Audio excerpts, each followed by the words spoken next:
we got episode 1, the RackUp Trifecta. We're playing 3 holes of golf out here at Normanside Country Club. Beautiful day, a little warm. I'm fine with it. It's upstate New York and we live through this. So, special guest, the one and only Tommie Burch. Clap it up for Tommie. Thank you. So, we are going to have 3 holes, a little conversation, hopefully some good golf shots. Let's go. We'll see. Let's do it. We'll see about the good golf shots.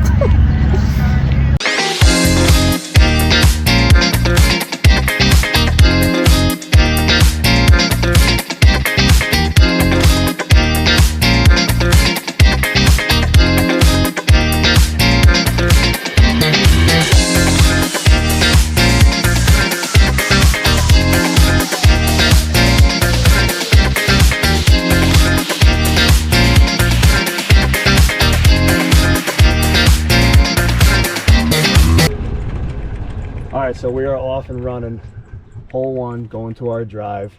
And for someone who claims they don't spend any time at the golf course, absolutely rock the fit. Step 1. Thank you. Because I know you were a little worried going in. Fit as fire. Yep, look good, feel good, hopefully play good. So, yes.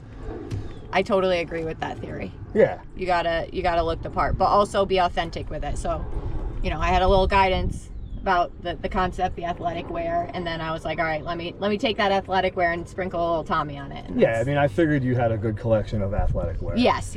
So, yeah, step 1. Not many things with collars, though. Yeah.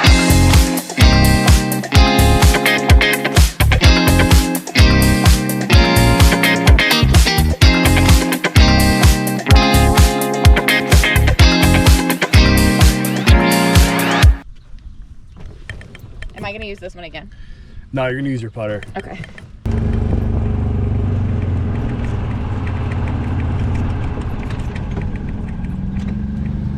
So RackUp is about building a community of people that bet on themselves. Is a big mantra that I see and that I want to reward people for doing so.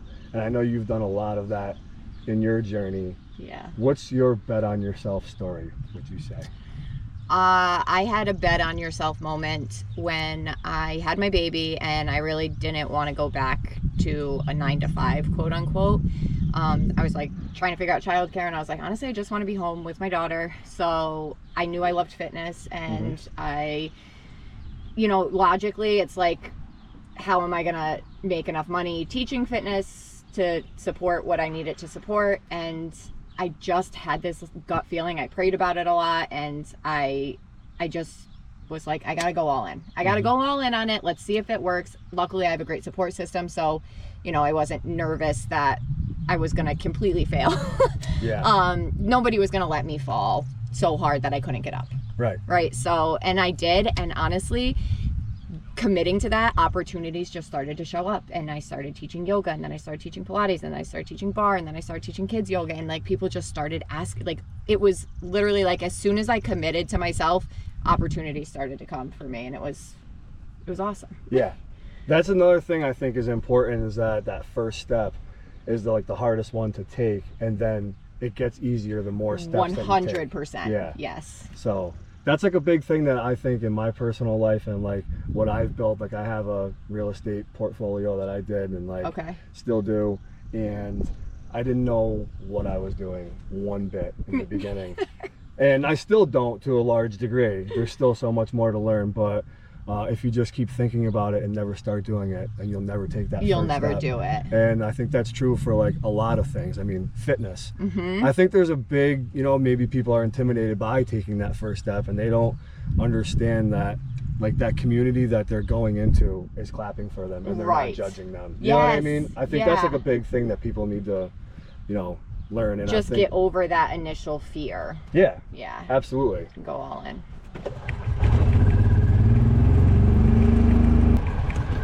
You hit that one close. I know, that was good. Let's go.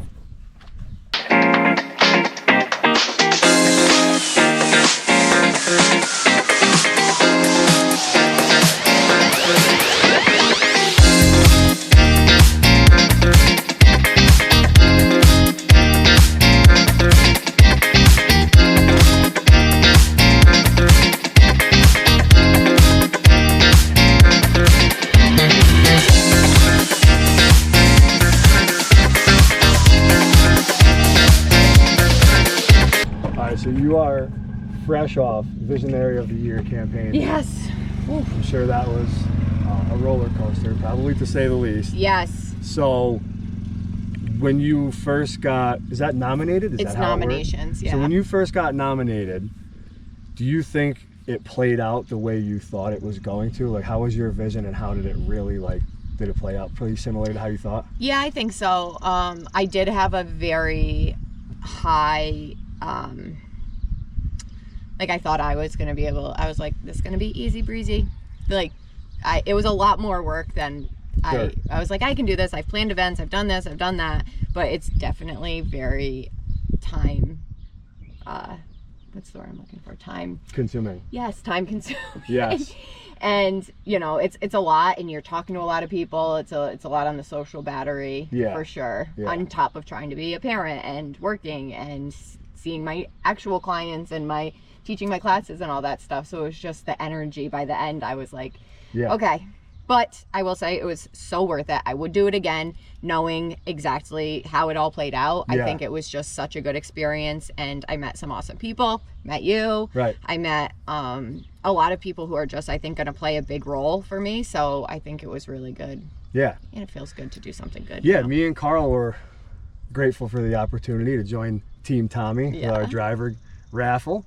That was awesome. So you mentioned like your team and you know how they were there to support you, and you absolutely needed that. Yes. And how do you think, what's the importance of your team, like when you are going through something hard or you're chasing something big? Oh man, a team and support is everything. And I think one of the things I had to learn is I feel like I'm a very independent person, so it's kind of hard for me to let people do other things. Also, I'm a little bit of a control freak, so I'm like, I want it to be done my way, and I want to be in charge of everything. So, but I had to release some of that and just let my team, and my mom was amazing. I had my friend Casey's mom played a big role. Jamie was awesome. Just a lot of people who were very supportive of me and took care of things for me that I couldn't do or that I just needed help with, and I had to just be like, yes, okay, do that.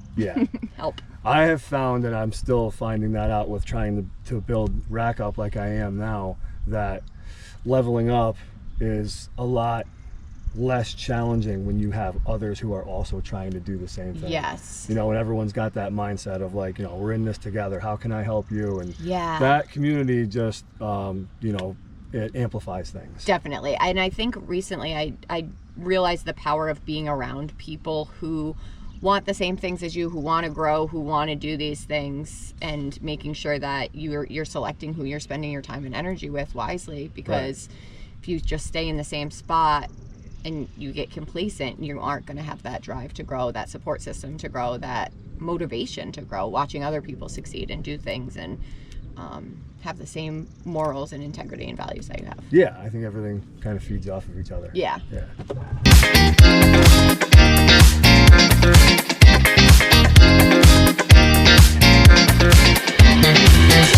I hit it. Wait, so we were just talking about how like a lot of people don't really know what they're doing, that they just keep going, and you just coined this.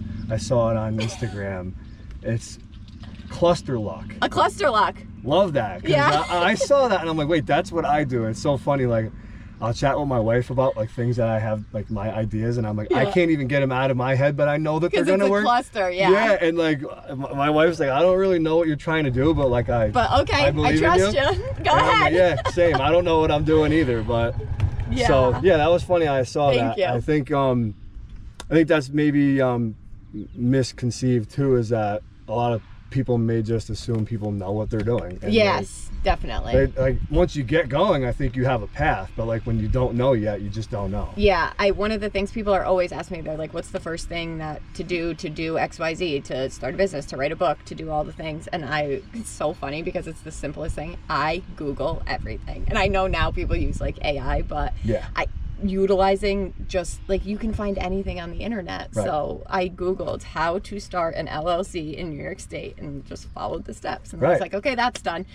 next up, I don't know, you know, so just utilizing all the tools and resources that are available, I think. And then seeing where you land after the first step will decide where do you go next. Yes, you don't have to see the end picture. Correct. Or know how you're going to get to the end. Just those, exactly, one little step. I think I do what you did too when you said going into Visionary of the Year. You're just like, oh, I got this. Yeah. And I think that's part confidence and part experience. You've done hard things before. Yes. And then there's a point when you get into it and you're like, man, this is going to be harder than I thought it was going to be. But like now you're into it and you can't turn back. And I think that's the process for a lot of people. Yeah, it's so funny too because I had a conversation with Eric Taylor from Best Fitness the other day, and I have this pattern of going all in. I'm like, yes, I can do this. It's going to be awesome. I get all excited, and then I always I second guess. I'm like, oh no, I don't think I can do this. I'm freaking out. Yeah. And then he's always like, no, yes, you can. You're fine. We've done this before, but it is that cycle of.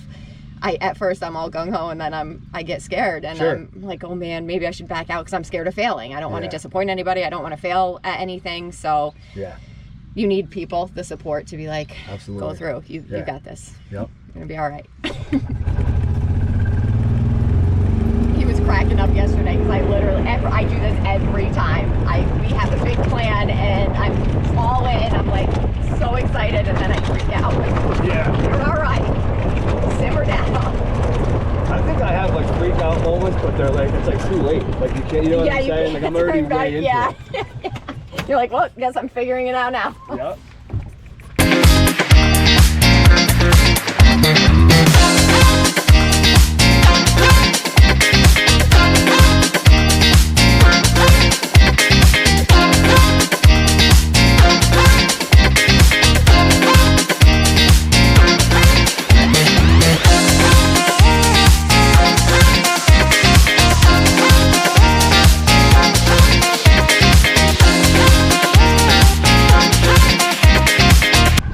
So you just dropped some big news. Big news. Tell us about it. Okay. I just accepted a position as the Director of Brand Experience and Community Engagement for Best Fitness Clubs, which is all their 10 clubs in the Northeast, which is really cool. Wow, there's 10 clubs. I didn't even know that. Yeah, so they have 3 in New York, a few in New Hampshire, Massachusetts, and one in Connecticut, I think. So, will that involve travel for you? Or? Yes. Yeah. How do you feel about that? I'm really excited. I have a wanderlust personality, and I love to go to new places, cities, and I love, the fun places like Nashville and the beaches and stuff, but I also just find any change of scenery to be extremely beneficial when I'm working, creativity-wise, just getting out of the routine of every day being the same, being in the same space. So I'm really excited for that aspect of it. Nice. Now, the Best Fitness part of that, for viewers that might not know, that's not just a random employment opportunity. That's a place that you've done a lot of building and engaging with over the years. So I started as a member there, and I really fell in love with their program and the staff there, and I've spent a lot of times there, and we ended up kind of working on some events together, some fundraising things together. So I've really gotten to know the staff, the people, the members, and I know all the sides. I teach spin there, so I've been really immersed in their culture, and it's just truly one of my favorite places on earth. I love being there. I look forward to it. I bring my daughter. She goes to kids club there, so she gets her social time at the gym there, and it really is just really, really good group of people. And going back to the support, I went and onboarded yesterday and just had the best day, and it felt so much love from everybody and so welcomed, and I don't think that you get that everywhere, and it was really, really nice, and I'm really excited to see how it all comes together. Awesome. Thank you. Let's carry some of that momentum into these pods. All right, we'll try. We have to get a birdie. Hopefully I do social media better than I golf. We gotta get a birdie.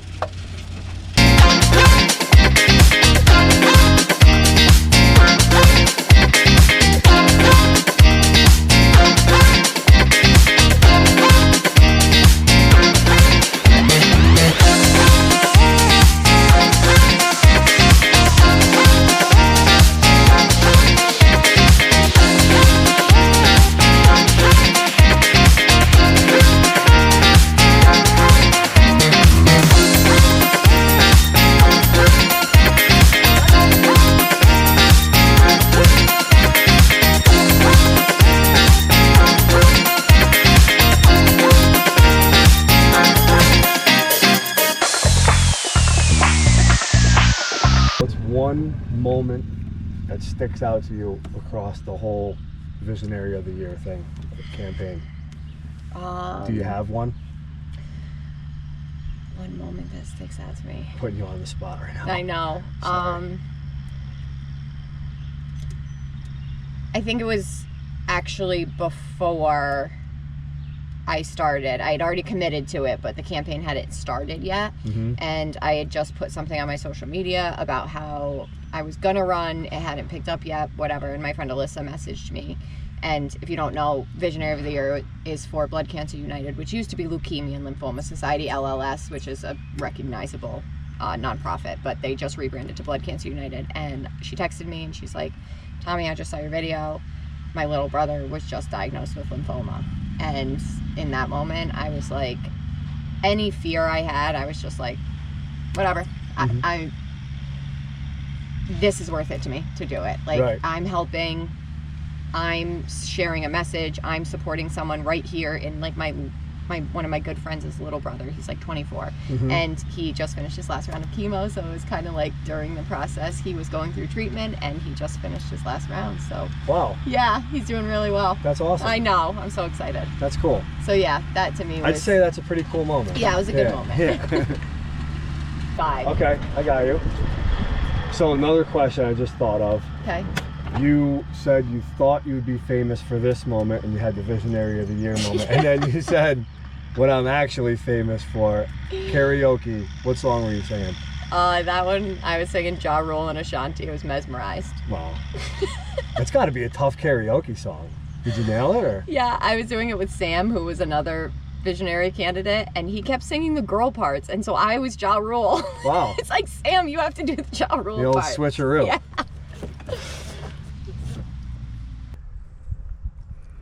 All right, here we are with the Fairway 5 with our guest, Tommie Burch, a.k.a. Tommie Birds. Tommie Birds. Strength or mobility? Strength. Favorite local business right now? Daisy Cafe in Cohoes. Favorite supplement? I don't do supplements. Great answer. Beach or mountains? Beach. And who should a future guest on this show be? I'm going to throw you for a loop, and I'm going to say Keegan Mazurek. He is Jamie Mazurik's son, but he is an up-and-coming golfer, and I know he's working really hard on that, so I think he would be really cool to talk to and get a fresh point of view. Love that. That's going to conclude our first episode, the RackUp Trifecta. Thanks for tuning in. Big round of applause for Tommie Burch. Very good. Thank you. Awesome guest. Thank you for having me. Thank you so much. So a big component of RackUp Sports is the involvement and the engagement with the local businesses. And we were just reminiscing about the Visionary of the Year campaign, how we presented the check to Blood Cancer United for Tommie at Tipsy Moose. So we are going to do a $100 gift card giveaway to Tipsy Moose. Check out the caption for the instructions on how to get in that. And when you go, make sure you order moose sticks. Moose sticks. Moose sticks. There you go. Recommendation.